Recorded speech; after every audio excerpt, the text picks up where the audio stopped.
What is going on to the few people who are playing baseball out there on this lousy little slate? How you guys doing today? Just a reminder, we're going to be live at 7 Eastern to do a live before lock. We'll probably do that for about 25, 30 minutes. Hopefully, Rody will be joining me. We are excited to have NFL back. That's really, really fun. But I'm going to spend the next few minutes talking about what I'm doing for the MLB tonight. So the thing I like to do is just talk about, how to approach these little mini slates where there's, pretty concentrated ownership are going to fall a couple different ways.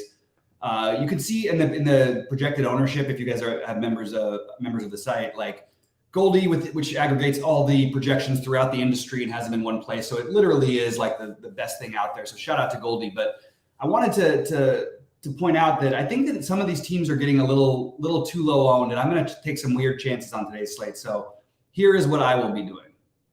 As of right now, my pitching core is going to be pretty chalky. I've got the main ones I have are Rodon, Quantrill, and Fried, but I'm also going to be playing a lot of Erod and a lot of Assad from Chicago. So those are my main ones. I also think like Davis Daniel, who's pitching for the Angels now tonight. I think that, people are going to take that 4K chance. So I think what's going to happen is you're going to end up seeing the Angels and Cleveland game way low owned, especially if we don't have lineups out before the first set of games lock. I think that's really going to happen. So I'm going to be forcing in, I will use both those pitchers. I'm going to be forcing in both teams. I don't think you need a full 5-man stack tonight. If you want to, that's totally fine. I like stacking the Angels, and you never know. Like, it's not official that Ohtani is not going to play. I don't think he's going to. Obviously, most likely he doesn't play.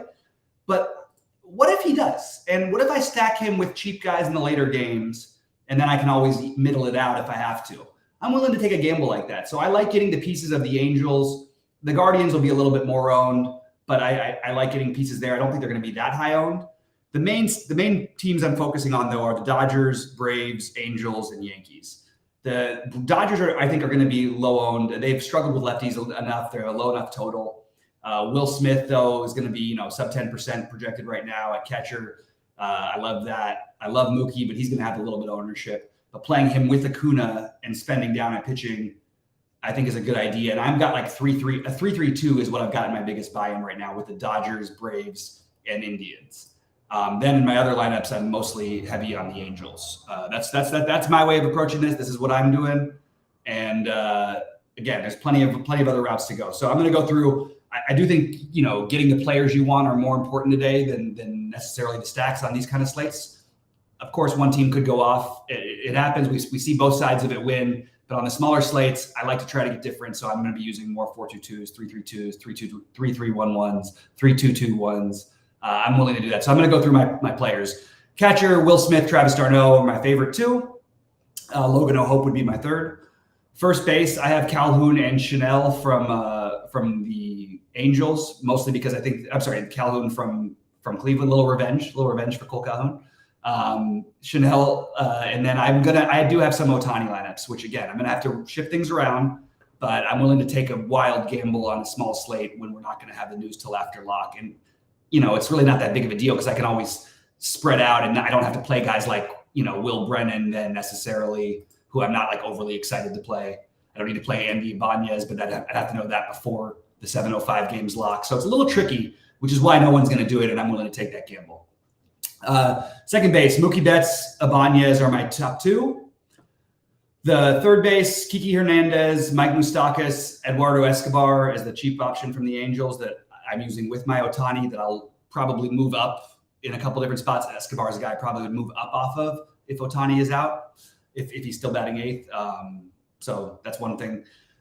Arias, Arcia, Rengifo, and then you get the Med Rosario, who's probably going to have a little too much ownership for me, but I actually think that Rosario, Rengifo, Arcia, Arias, I don't really see myself using a whole lot of other shortstops. Outfield, Acuna, Azuna, Harris, Rosario. You guys know the drill, Atlanta outfielders. I do like Chris Taylor for the Dodgers, Jason Dominguez for the Yankees. Pereira for the Yankees is a cheap option batting 8th, just a guy you can use, as a filler piece. Looking at the value, and nothing's updated since. Nothing's really been all that different since earlier. You have Brennan and Pereira still projecting as the best point per dollar plays, super cheap. Tyler Nevin would be one that no one's going to use. And I don't think anyone's really playing Pereira, Brennan, or Nevin all that much. I think Brennan will be the highest owned of those 3. So that's what I'm doing. Pop in with any questions, pop in with any thoughts, and let's get into it. What's up to MJ? What up, man? Let's double dip that cash guy. Oh, let's go. Let's get some money. Let's take something down. But guys, let me know if you have any questions or thoughts. Otherwise, I'm probably going to get out of here really early unless there's any sort of feedback. I know there's not a lot of people playing this slate. We haven't had a lot of activity in Discord, which I know we will for NFL coming in a little bit. Hopefully you guys can join us at 7 Eastern for our live before lock with me and Rody. And going to be covering the showdowns for you guys as much as we possibly can from a video perspective and from a projection perspective. So any thoughts or questions, please hit me up, and I'm here. Brave stack is chalk, but the thing is interesting is so I'm going to look at Goldie's projections because I find them to be, like I said, the most accurate in the industry in terms of ownership. I'll answer the other one in a minute, but I'm going to get to this. Let me just go to Atlanta's current projected ownership. So while they're going to be chalky, they are the chalkiest team. You could play Nicky Lopez batting down at the bottom of the order, who I don't expect to be overwhelmed with ownership because he's 3,300. You could play Arcia, who's going to be a little bit lower. I wouldn't play a 5-man Brave stack because of the chalk. I would probably try to keep it to 4, which kind of their lineup makes it easier to do anyway, because you don't necessarily want 5 of those chalky players, and you'll get different by just having a 4-man or a 3-man. And that's more what I'm going to. More 3-man, some 2-mans, and just trying to stay away from the massive, overall chalk. But I do expect everybody in Atlanta by the end of the day to be double-digit owned. Maybe not Nicky Lopez, but even him probably. So that's what I would be after. Strider got lit up yesterday. He was not in my big buy-ins, and I still didn't win. So I did win during the day yesterday, but I did not win at night. No Cubs because the wind blowing in is Dwayne's question. Yeah, that's the reason for me. But I actually, because it's blowing in from left field, I don't have a major issue if you wanted to take the lefties for the Cubs. And they have plenty of them out there. The problem is you also have to factor in that there is pinch hit risk for Tauchman. That's one thing. Then you've got you're paying a ton for Bellinger, and there's still, it's cold, 65 degrees, the worst hitting weather on the slate by far. But I have no problem if you wanted to go after the Cubs. I also don't have any problem if you wanted to get weird and play Ryan Nelson. I have no problem with the Cubs. I just didn't get to them myself. St. Brown is a captain for TJ. We'll talk about football at 7 Eastern. Any other baseball-related questions that you guys want to know before I get out of here? I did post my early builds. They haven't yet changed, and I would like to change them before, so I would happy to stay around for a few more minutes, but only if you guys have more to talk about, because I don't know what else I can do other than saying basically exactly who I'm playing and my way of approaching the slate. I'm talking myself more and more into this Angels idea, potentially even some more Guardians as well. Davis Daniel. So I'll give you a quick, it's a good question, TJ. I'll give you a quick rundown of the little bit I know about Davis Daniel. So obviously, the Angels are out of it. They're trying to play, some of their other guys. He has been pitching at AAA, and he has been really good. I don't know how long his leash will be. I don't think we have actual official word on that, but I wouldn't count it being very long. And I think playing him is absolutely viable. He did struggle a little bit last year at AAA, but not even like that crazy bad. At 4K, probably worth taking a chance. But I think a lot of people are going to have that approach. So I would rather play Quantrill than him. But at the same time, you're going to be a little bit different by playing him. He'll be a little bit lower owned than Quantrill. He's a little bit cheaper, obviously. So yes, totally viable. I don't have him as much of a priority maybe as some other sites do. And I also think he's going to, if you play like Daniel and Quantrill in the same game and then an Atlanta stack, you're basically playing a cash game lineup to some extent.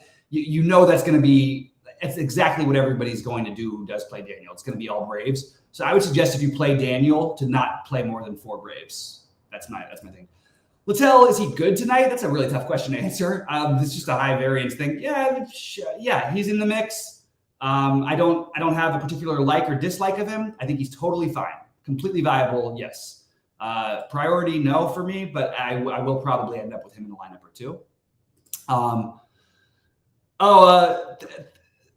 Thanks a lot, Cam the man. I really appreciate the kind words. And to answer the questions on Assad, no problem. I like Assad. He's my favorite pitcher that, and again, as we predicted, he gained a little steam throughout the day, but I do like Assad, and I would gamble on that Assad play.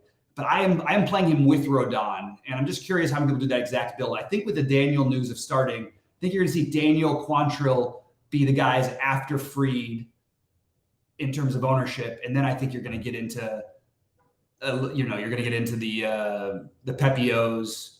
Some people will play Castillo. I don't have any Castillo at the moment, but I would encourage you, just if everything seems like close to even for you today, just get weird with it, get contrarian. This is the kind of slate you want to do that with, and yeah, that's pretty much my thoughts. So I wish you all a great deal of luck. I will be in the premium Discord all night. I'm going to finish my MLB lineups, and then we will be right back at 7 Eastern with the Showdown show.